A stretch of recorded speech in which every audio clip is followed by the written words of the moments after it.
Hello everyone, welcome back to my YouTube channel Amlesh online classes में। तो आज की इस वीडियो में हम एलसीएम और एचसीएफ दोनों निकालने के लिए बताने वाले हैं। तो बने रहिएगा हमारे वीडियो के अंत तक। और हमारे चैनल पर पहली बार होंगे तो चैनल को सब्सक्राइब जरूर कर दीजिएगा मेरे भाई। तो सबसे पहले बात करते हैं एलसीएम की। तो एलसीएम होता क्या है उनके विषय में हम समझ लेंगे, और उनके बाद हम एलसीएम निकालने के लिए बताएंगे और एचसीएफ भी निकालने के लिए बताएंगे। तो देखते हैं, सबसे पहले एलसीएम की बात करते हैं हम। एलसीएम एलसीएम मतलब होता क्या है इनके विषय में जान लेते हैं। एलसीएम मतलब होता है मेरे भाई list, LEAST, list common multiple. क्या होता है? List common multiple. ठीक है मेरे भाई, एलसीएम का फुल फॉर्म होता है लिस्ट कॉमन मल्टीपल। अब इनका अर्थ हम समझ लेते हैं। देखिए, लिस्ट मतलब क्या होता है? सबसे छोटा। लिस्ट मतलब क्या होता है? सबसे छोटा। और कॉमन मतलब होता है एक समान, एक समान। और मल्टीपल मतलब होता है गुणन। अब इसमें हम ये समझेंगे कि ये गुणन क्या होता है। गुणन आपको आनी चाहिए। गुणन क्या होता है? किसी भी संख्या का जो है गुणन क्या होता है? गुणन यानी कि अगर बात करें, कोई भी ऐसी संख्या है जिसमें पूरा पूरा भाग जाता है। यानी कि अगर बात करते हैं जैसे कि 2 हम लिखते हैं, ठीक है, 2 का गुणन वो सारी संख्या होगा। उदाहरण के साथ हम समझ रहे हैं इसमें। जैसे कि अगर बात करते हैं ये 2 है, ठीक है, 2 का मल्टीपल क्या होगा? 2 का मल्टीपल वो सारी संख्या हो जाएगी जिसमें 2 से पूरा पूरा भाग लग जाएगा। क्या हो जाएगा? जिसमें 2 से पूरा पूरा भाग लग जाएगा, वो सारी संख्या 2 का क्या होगा? मल्टीपल होगा। मल्टीपल मतलब समझ गए कि मल्टीपल वो सारी संख्या जिसमें किसी भी संख्या से पूरा पूरा भाग लगता है। ठीक है, तो देखें 2 है, 2 का मल्टीपल क्या हो जाएगा? देखिए, 2 से भाग लग जाएगा, 2 में पूरा पूरा लगेगा, 4 में भाग लग जाएगा, 6 में लगेगा, 8 में लगेगा, 10 में लगेगा, 12 में लगेगा, और भी कई सारी संख्याएं होंगी जिसमें 2 से क्या होगा? भाग लग जाएगा। इसमें एक चीज हमें देखने को मिलता है कि अगर हम 2 का अगर मल्टीपल लिखना शुरू कर रहे हैं तो इसका अंत आना संभव नहीं है। हम जितनी आगे बढ़ेंगे उतना संख्या आती जाएंगी, लेकिन अंत नहीं है। तो एक चीज आपको इसमें देखने को मिलेगा, किसी भी संख्या का जो मल्टीपल होता है वो अनंत होती है। ठीक है, तो किसी भी संख्या का मल्टीपल क्या होता है? अनंत होता है। अगर हम बात करते हैं 3 है, तो 3 का मल्टीपल हम लिखने की बात करते हैं, तो 3 का मल्टीपल क्या हो जाएगा? देखिए, 3 का मल्टीपल हो जाएगा यानी कि जिसमें 3 से भाग जाए, 3, 6, 9 और 12, और उसके बाद 15, उसके बाद 18, और भी कई सारी संख्याएं होगी। तो ये सब क्या हुआ? इसका मल्टीपल हुआ। ठीक है, अब हम देखते हैं किसी भी संख्या 2, 3 या 4 संख्याओं का एलसीएम हम कैसे निकालते हैं। देखिए, इसका मतलब समझ गए कि लिस्ट कॉमन मल्टीपल मतलब लिस्ट मतलब सबसे छोटा, कॉमन मतलब एक समान, मल्टीपल मतलब गुणन। और गुणन हमने आपको समझा दिया। अब देखें, यानी कि अगर संख्या दी हुई है 2, 3 या 4, तो उसमें देखना है कि सबसे छोटा संख्या कौन सा है, और उसमें भी क्या होना चाहिए? एक समान होना चाहिए। तो वही क्या हो जाएगा? उस संख्या का एलसीएम हो जाएगा। जैसे कि अगर हम बात करते हैं, हमारे पास 2 संख्या है, 6 है और 12। तो 6 और 12 का एलसीएम क्या होगा देखेंगे। तो 6 और 12 का जो है, सबसे पहले हम मल्टीपल लिख लेते हैं। 6 का मल्टीपल और 12 का मल्टीपल। ठीक है, 6 का मल्टीपल क्या होगा? 6 होगा, 12 होगा, 18 होगा, 24 होगा, और भी संख्याएं होंगी। ठीक है, 12 का मल्टीपल क्या हो जाएगा? 12 हो जाएगा, 24 हो जाएगा, 36 हो जाएगा, और 48 हो जाएगा, और भी कई सारी संख्याएं होंगी। ठीक है, अब देखिए इसमें एलसीएम हमारा क्या होगा। हमने कहा लिस्ट मतलब सबसे छोटा। इसमें देखना है सबसे छोटा होना चाहिए और एक समान होना चाहिए। इन दोनों में 6 और 12 में सबसे छोटा और एक समान कौन सी संख्या, वही क्या होगा? इस संख्या का एलसीएम हो जाएगा। तो इसमें देखेंगे सबसे छोटा 6 में, देखेंगे सबसे छोटा 6 है, तो यही चीज देखेंगे 12 का मल्टीपल में भी है, देखेंगे नहीं है, तो ये क्या होगा? नहीं होगा इसका एलसीएम। ठीक है, क्योंकि इसमें हम बोले हैं सीधा सीधा लिखे हैं सबसे छोटा और एक समान होना चाहिए। तो यहाँ पर 6 क्या है? सबसे छोटा है, लेकिन सिर्फ 6 में है, 12 का मल्टीपल में तो है ही नहीं। आगे अगला नंबर देखते हैं, 12। 12 6 का मल्टीपल में है, 12 का भी मल्टीपल में 12 है। तो ये चीज हम देखेंगे, ये दोनों संख्या क्या हो रहा है? दोनों में आ रहा है, यानी कि एक समान भी है और छोटा भी है कि नहीं? दोनों में आ रहा है, एक समान भी है और सबसे छोटा भी है। तो यही मल्टीपल क्या हो जाएगा, इस दोनों संख्या का एलसीएम हो जाएगा। क्या हो जाएगा? 12 इसका एलसीएम हो जाएगा किसी भी संख्या का। अगर हम बात करते हैं जैसे कि हमारे पास 3 संख्या दी हुई है, देखेंगे यहाँ पर जैसे हमारे पास कितने संख्या दी हुई है, 3 संख्या दी हुई है। अगर बात करते हैं जैसे 8 दिया हुआ है, 12 दिया हुआ है और 24 दिया हुआ है, ठीक है। तो इन तीनों संख्याओं का हम एलसीएम कैसे निकालेंगे? देखिए 8 का मल्टीपल और 12 का मल्टीपल और 24 का मल्टीपल लिख लेते हैं पहले, ठीक है। हम और एक तरीके से बताएंगे भाग विधि द्वारा एलसीएम कैसे निकालते हैं। देखिए 8 है, 8 का मल्टीपल क्या हो जाएगा? 8 हो जाएगा और 16 हो जाएगा, 24 हो जाएगा और 32 हो जाएगा, और भी संख्याएं होंगी, उतना ज़्यादा हमें लिखने की आवश्यकता नहीं है, ठीक है। 12 है, 12 का मल्टीपल 12, 24, 36 और 48 हो जाएगा, और भी संख्याएं होंगी, ठीक है। अब इधर देखेंगे तो 24 हो जाएगा, 48 हो जाएगा, 72 हो जाएगा, होगा कि नहीं? अब देखिए इसमें हमने बोला था कि एक समान होना चाहिए मल्टीपल और छोटा भी होना चाहिए। देखेंगे 8 इसमें भी है, इसमें तो है नहीं, तो 8 क्या होगा? नहीं होगा। अब 16 पे आते हैं तो 16 इसमें है, इसमें नहीं है, इसमें भी नहीं है। अब अगला नंबर आते हैं 24 में, तो 24 देखेंगे इसमें भी है, इसमें भी है और इसमें भी है। तो ये क्या हो जाएगा? इन तीनों संख्याओं का एलसीएम हो जाएगा, यानी कि 18, 12 और 24 का एलसीएम क्या आएगा मेरे भाई? तो 24 हो जाएगा, ठीक है। तो इस तरह से आप एलसीएम को निकाल सकते हैं। और हम बात करते हैं अब भाग विधि से किसी भी संख्या का एलसीएम कैसे निकालते हैं। जैसे हमारे पास ये 3 संख्या दी हुई है, ठीक है, तो तीनों संख्या का एलसीएम हम भाग विधि से निकालते हैं। भाग विधि से निकालने के लिए हमें एक चीज आनी चाहिए, वो है अभाज्य गुणनखंड। अभाज्य गुणनखंड यानी कि किसी भी संख्या का जो है निकालने के लिए आना चाहिए। जैसे कोई भी संख्या है, मान के चलते हैं यहाँ पर हमने आपको दिया है कितना, 24 दिया है, तो 24 का अभाज्य गुणनखंड कैसे निकालते हैं ये पहले देख लेते हैं, उसके बाद हम बनाते हैं। 24 है, 24 का अभाज्य गुणनखंड करेंगे, यानी कि इसमें छोटे से छोटे संख्याओं से हमें भाग देनी है, ठीक है, भाग देनी है। सबसे छोटे अगर बात करते हैं तो सिवा 1 के, ठीक है ना मेरे भाई, लास्ट में देखेंगे इसमें क्या होगा। सबसे पहले भाग देंगे 2 से, 2 से हम भाग देना शुरू करेंगे, 2 से भाग देंगे, देखेंगे यहाँ पर 2 है, ठीक है। 2 से 24 में भाग दे रहे हैं तो कितना आ जाएगा? 12, 12 आ जाएगा। फिर इसमें 2 से भाग देंगे, अगर 2 से भाग लग रहा है तो 2 से भाग देंगे, ये हो जाएगा 6, फिर 6 आ गया, 6 में देखेंगे फिर 2 से भाग लग रहा है तो 2 से भाग देंगे, 2 से भाग दिए तो आ गया 3, आ गया ना, अंतिम में 3 आया। अब देखेंगे इस 3 में 2 से भाग देंगे तो 2 से तो भाग लगेगा नहीं। अब इसमें क्या करेंगे? 3 से भाग देंगे, 3 से भाग देंगे तो 1 आ गया। यानी कि इस तरह से हम अभाज्य गुणनखंड करते हैं किसी भी संख्याओं का। तब तक हम किसी छोटे से छोटे, छोटे से बड़े संख्याओं के बीच में भाग देते रहते हैं जब तक कि हमारा अंतिम में 1 नहीं आ जाता है। तो इसका जो है अभाज्य गुणनखंड क्या हो जाएगा? इसमें बात कर, इसका 24 का गुणनखंड क्या हो जाएगा? 2, 2, 2 और 3, यानी कि ये इसका 24 का फैक्टर हो जाएगा, एक तरह से एक गुणनखंड हो जाएगा। इसको अगर आपस में हम गुना करते हैं तो हमारा कितना आएगा? 24 ही आएगा, ठीक है। तो अब उसी तरह यानी कि 8 और 24, 12 और 24 का तीनों का अभाज्य गुणनखंड करेंगे, तीनों का एक साथ अभाज्य गुणनखंड करेंगे। देखिए जैसे हमारे पास दिया हुआ है 8, 12 और 24, ठीक है। तो अब देखिए 8, 12 और 24 है। अब इसका अभाज्य गुणनखंड करेंगे। सबसे पहले देखेंगे 2 या 3 संख्या में किससे भाग जा रहा है। हम 2 से पहले शुरू करेंगे, 2 से इसमें भी जा रहा है, इसमें भी जा रहा है, इसमें भी जा रहा है, 2 से भाग देंगे तो कितना होगा? 4, और इसमें कितना होगा? 6, और इसमें हो जाएगा 12। फिर 2 से हम भाग देते हैं तो देखते हैं तीनों संख्या में जा रहा है, 2 से भाग देंगे तो ये हो जाएगा 2, और ये हो जाएगा 3, और ये हो जाएगा 6। फिर हम 2 से भाग देंगे, देखिए इसमें भी जा रहा है भाग, इसमें भी जा रहा है, तो 2 संख्या में भाग जा रहा है तो हम 2 से भाग देंगे, 2 से भाग देंगे, ये हो जाएगा 1। इसमें भाग नहीं जा रहा है तो इसका 3 का 3 ही लिख देंगे, इसमें भाग जा रहा है तो 3 लिख देंगे। 2 से 6 में भाग जा रहा है 3 बार में, ठीक है। अब ये हमारा 1 आ चुका है, इन दोनों को भी 1 बनानी है, तो यहाँ पर इस बार क्या किससे भाग लेंगे? 3 से भाग देंगे।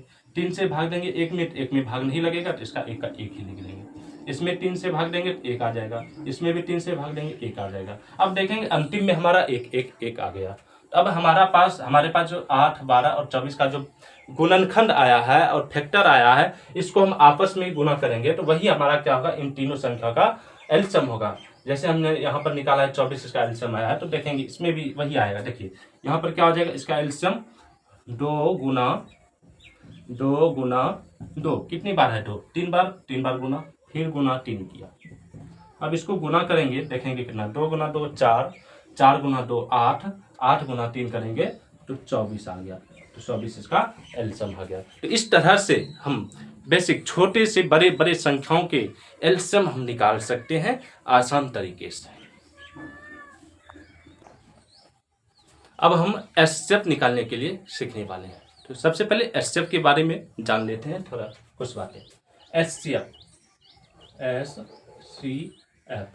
एचसीएफ का मतलब फुल फॉर्म होता है हाईएस्ट कॉमन फैक्टर।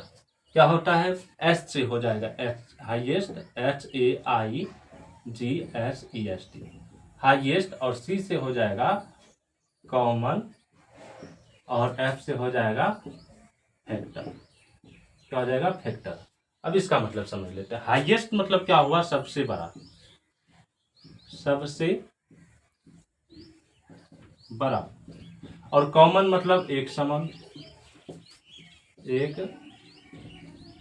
और फैक्टर मतलब होता है गुणनखंड। किसी भी संख्या का गुणनखंड, किसी भी संख्या का फैक्टर क्या होता है, किसी भी संख्या का गुणनखंड क्या होता है। तो जैसे कि कोई भी संख्या दिया हुआ है 12, तो 12 का गुणनखंड वो सारी संख्या हो जाएगी जिससे 12 में भाग लग जाएगा। तो हम देखेंगे 12 जैसे हमने लिखा है, तो 12 में कौन कौन सी संख्या से भाग जा सकता है। तो देखेंगे सबसे पहले एक संख्या से जा सकता है, 12 खुद है। दूसरी संख्या 6 हो जाएगी। उसके बाद अगर बात करते हैं 4 हो जाएगा, उसके बाद 3 भी हो जाएगा और 1 भी हो जाएगा। होगा कि नहीं। तो ये सारी संख्या क्या हो जाएगी, 12 का फैक्टर हो जाएगा। फैक्टर किसी भी संख्या का एक लिमिटेड होता है, यानी कि कुछ फैक्टर के बाद जो है समाप्त हो जाता है। जैसे कि हमने देखा था एलसीएम में जो है किसी भी संख्या का मल्टीपल अनंत है, लेकिन फैक्टर अनंत नहीं है। किसी भी संख्या का एक लिमिटेड ही फैक्टर होता है। जैसे कि अगर हम बात करते हैं 24 है, 24 का फैक्टर हो जाएगा, अगर 1 से शुरू करते हैं, 1 से भाग जाता ही है। 1 से भाग जाने का मतलब हो गया कि ये खुद का नंबर 24 से, ठीक है। तो 1 लिखे या ना लिखे उससे कोई फर्क नहीं पड़ता, ठीक है। तो उसके बाद 2 से भी भाग चला जाएगा, 3 से भी भाग चला जाएगा, 4 से भी भाग जाएगा, 6 से भी भाग जाएगा, और किससे जाएगा, 8 से भी जाएगा, और 12 से जाएगा, और खुद 24 से भाग जाएगा। तो ये सारी संख्या क्या हो गया, 24 का फैक्टर हो गया, ठीक है। तो इसके अलावा और कोई भी संख्या होगी कि जिससे कि हमारा 24 जो है भाग लग जाएगा 24 में, नहीं है। तो ये सारी संख्या हो जाएगा फैक्टर, यानी कि गुणनखंड किसी भी संख्या का। तो इसी संख्या से हम एचसीएफ निकालने के लिए आज अब बताने वाले हैं, ठीक है। तो जैसे कि हम बात करते हैं ये दोनों संख्या दी हुआ है, इन दोनों संख्या में हमारा एचसीएफ क्या हो जाएगा। तो हमने यहाँ पर लिखा है सबसे हाईएस्ट। हाईएस्ट मतलब क्या होता है, सबसे बड़ा, ठीक है। हाईएस्ट मतलब क्या होता है, सबसे बड़ा, और कॉमन मतलब एक समान, और गुणनखंड मतलब फैक्टर। इसमें देखेंगे सबसे बड़ा कौन सा फैक्टर है, वही क्या होगा, एचसीएफ होगा। इन दोनों संख्या का सबसे बड़ा फैक्टर की बात करें तो सबसे बड़ा संख्या में से देखेंगे, सबसे बड़ा संख्या इसमें कौन है, 12 है, ठीक है। और इसमें सबसे बड़ा क्या है, 24 है। तो 24 तो एक समान है ही नहीं, हमारे पास चाहिएगा एक समान होना चाहिए। तो 12 देखेंगे, इसमें सबसे बड़ा है तो 12 इसमें है, ढूंढेंगे तो 12 है। तो यही क्या हो जाएगा, इन दोनों संख्या का एचसीएफ हो जाएगा। क्या हो जाएगा, एचसीएफ हो जाएगा, ठीक है। तो किसी भी संख्या का गुणनखंड करके हम उसमें से देख सकते हैं कि जो संख्या दोनों में आ रहा है और बड़ी से बड़ी संख्या कौन सी आ रही है, तो वही उसका एचसीएफ हो जाता है। अब इसको हम भाग विधि द्वारा बनाते हैं, आवाज गुणनखंड करेंगे किसी भी संख्या का, उसके बाद उसका एचसीएफ हम निकालने के लिए सीखने वाले हैं। तो जैसे हमारे पास 2 संख्या हो, 3 संख्या हो, 4 संख्या हो, तो उन तीनों चारों संख्या का एचसीएफ हम निकाल सकते हैं। जैसे हमारे पास अगर बात करते हैं छोटी छोटी संख्या पर ले लेते हैं, 6 है, 12 है और 18 है। इन संख्या का एचसीएफ क्या हो जाएगा, इस संख्या का एचसीएफ क्या हो जाएगा, इन तीनों संख्या का हमें फैक्टर की आवश्यकता होगी, यानी कि गुणनखंड की आवश्यकता होगी। तो इसमें देखेंगे 6 का फैक्टर क्या हो जाएगा, 6 का फैक्टर हो जाएगा, गुणनखंड हो जाएगा 6, होगा कि नहीं। और क्या हो जाएगा, 3 हो जाएगा और 2 हो जाएगा। ठीक है, 12 का क्या हो जाएगा, 12 खुद हो जाएगा और कितना हो जाएगा, 6 हो जाएगा, 4 हो जाएगा, 3 हो जाएगा और 2 भी हो जाएगा। 18 का फैक्टर क्या होगा, 18 हो जाएगा, 9 हो जाएगा और 6 हो जाएगा, 3 हो जाएगा और 2 हो जाएगा। ठीक है, तो इसमें देखते हैं जो सबसे बड़ा है, तीनों में कॉमन होनी चाहिए वो संख्या। ऐसी कौन सी संख्या है जो कि तीनों में है और सबसे बड़ा भी है और एक समान है, वही इसका स्टेप हो जाएगा। तो देखेंगे इसमें 6 में सबसे बड़ी 6 है। तो इसी संख्या को हम खोज लेते हैं, सबसे बड़ी 6 है तो तीनों में होनी चाहिए। 6 इसमें भी है, इसमें भी है, इसमें भी है। तो ये सारी संख्या क्या हो जाएगी, देखते हैं। तो इसका एस्टेप हो जाएगी, एस्टेप इसका कितना हो जाएगा, 6 हो जाएगा। ठीक है, तो इस तरह से आप एस्टेप निकाल सकते हैं। और दूसरा तरीका हम बताते हैं अभाज्य गुणनखंड करके। ठीक है, अभाज्य गुणनखंड करेंगे, पहले कैसे करेंगे। 6, 12 और 18 दिया हुआ है, तो लिखेंगे इसमें सबसे पहले इस तरह से करेंगे और यहाँ पर इस तरह से 6, 12 और 18। हमें इसमें क्या करना है, सबसे छोटे से छोटे संख्याओं से भाग देना है और उसमें यह भी देखना है हमें तीनों संख्याओं में भाग जानी चाहिए, तीनों में, किसी एक या दो में नहीं, तीनों में भाग जानी चाहिए। तो देखेंगे सबसे पहले 2 से अगर भाग देते हैं तो तीनों में जा रहा है, तो यहाँ कितना हो जाएगा, 3, यहाँ हो जाएगा 6 और यहाँ हो जाएगा 9। ठीक है, अब देखेंगे ऐसी कौन सी संख्या है जिससे तीनों में भाग चला जाएगा। 2 से तो भाग लगेगा नहीं, सिर्फ 1 में लगेगा। फिर ऐसा आखिर में कौन सी संख्या है, तो देखेंगे 3 एक ऐसी संख्या है जिससे तीनों में भाग जाएगा। तो किसमें जा रहा है, इसमें जा रहा है 1 बार में, इसमें जा रहा है 2 बार में, इसमें जा रहा है 3 बार में। बस हमारा काम अब हो गया। अब देखिए इसमें देखेंगे, एस्टेप में हमने बोला था कि सबसे बड़ा होना चाहिए, एक समान भी होना चाहिए और गुणनखंड भी होना चाहिए। इसमें जो हमने अभाज्य गुणनखंड किया तीनों संख्या का एक साथ, तो इसमें हमने कहा ऐसी संख्या से भाग जानी चाहिए जिससे तीनों संख्या में भाग जाए। ठीक है, अब हमारा 2 से भाग दिया तो तीनों में आ गया। ठीक है, अब 3 से भाग दिया तो तीनों संख्या में लग गया। अब आखिर में यहाँ पर देखेंगे ऐसी कोई भी संख्या नहीं बची जिससे कि तीनों में भाग जाए। अगर हम 2 से भाग देते हैं तो देखेंगे 1 में नहीं जाएगा, 2 में जाएगा लेकिन 3 में नहीं जाएगा। अगर हम 3 से भाग देते हैं 1 में भाग नहीं जाएगा, 2 में भाग नहीं जाएगा लेकिन 3 में भाग चला जाएगा। तो ऐसी कोई भी संख्या नहीं है जो कि तीनों को विभाजित कर सके। तो ठीक है, तो यहीं तक हम यहाँ पर छोड़ देंगे और इसका जो तीनों संख्या का जो गुणनखंड हो जाएगा, फैक्टर हो जाएगा, कितना हो जाएगा, 2 और 3 हो जाएगा। यानी कि 2 गुना 3 करेंगे कितना हो जाएगा, 6। 6 ही इस संख्या का क्या हो जाएगा, एस्टेप हो जाएगा। ठीक है, इसको हम एक साथ भी इसका फैक्टर निकाल के एस्टेप निकाल सकते हैं और तीनों संख्या को अलग अलग करके अभाज्य गुणनखंड करके उससे भी फैक्टर निकाल सकते हैं। चलिए आज ये उसको भी हम बता ही देते हैं। देखिए जैसे कि 6 और 12 और 18 है ना, जैसे 6 है और 12 18 है, इस संख्या का हम एस्टेप निकालते हैं। तीनों संख्या का अलग अलग अभाज्य गुणनखंड करिए। जैसे यहाँ पर 6 है, 12 है और 18 है। इसका अभाज्य गुणनखंड करते हैं। सबसे पहले देखेंगे 2 से भाग जाएंगे 3, इसमें देंगे 3 से 1 आ जाएगा। ठीक है, अब यहाँ पर देंगे, देखिए 2 से भाग देंगे तो आ जाएगा 6, फिर 2 से भाग देंगे 3 आएगा, फिर 3 से भाग देंगे 1 आएगा। फिर यहाँ पर देखेंगे इसमें 2 से भाग देंगे 9 आएगा, फिर 3 से भाग देंगे तो 3 आएगा, फिर 3 से भाग देंगे तो 1 आएगा। ठीक है, अब इसमें क्या करना है, इसका स्टेप तीनों का देखना है। तीनों का हम फैक्टर एक जगह लिख लेते हैं। 6 का फैक्टर क्या आया, 2 गुना 3। ठीक है, और 12 का कितना आया, 2 गुना 3। और 18 का कितना आया, 2 गुना 3 आया। ठीक है, तो अब इसमें स्टेप क्या होगा कि तीनों संख्या का जो फैक्टर एक समान है, एक कॉमन आ रहा है, एक जैसा आ रहा है, उसको हम अलग कर लेंगे। देखेंगे इसमें 2 है, इसमें 2 है, इसमें भी 2 है, इसका 2 और इसका 2 और इसका 2 हमने लिख लिया।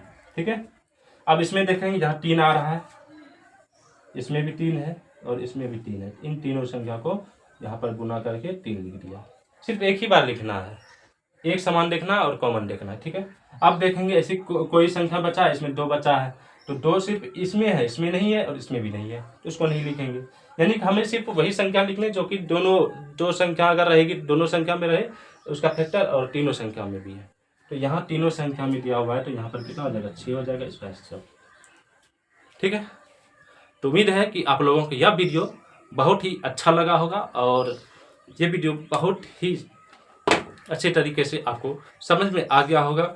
HCF और LCM इन दोनों चीज़ों में आपको कोई कन्फ्यूजन नहीं रहा होगा। तो चलिए मिलते हैं अगले वीडियो में। आपका बहुत बहुत धन्यवाद।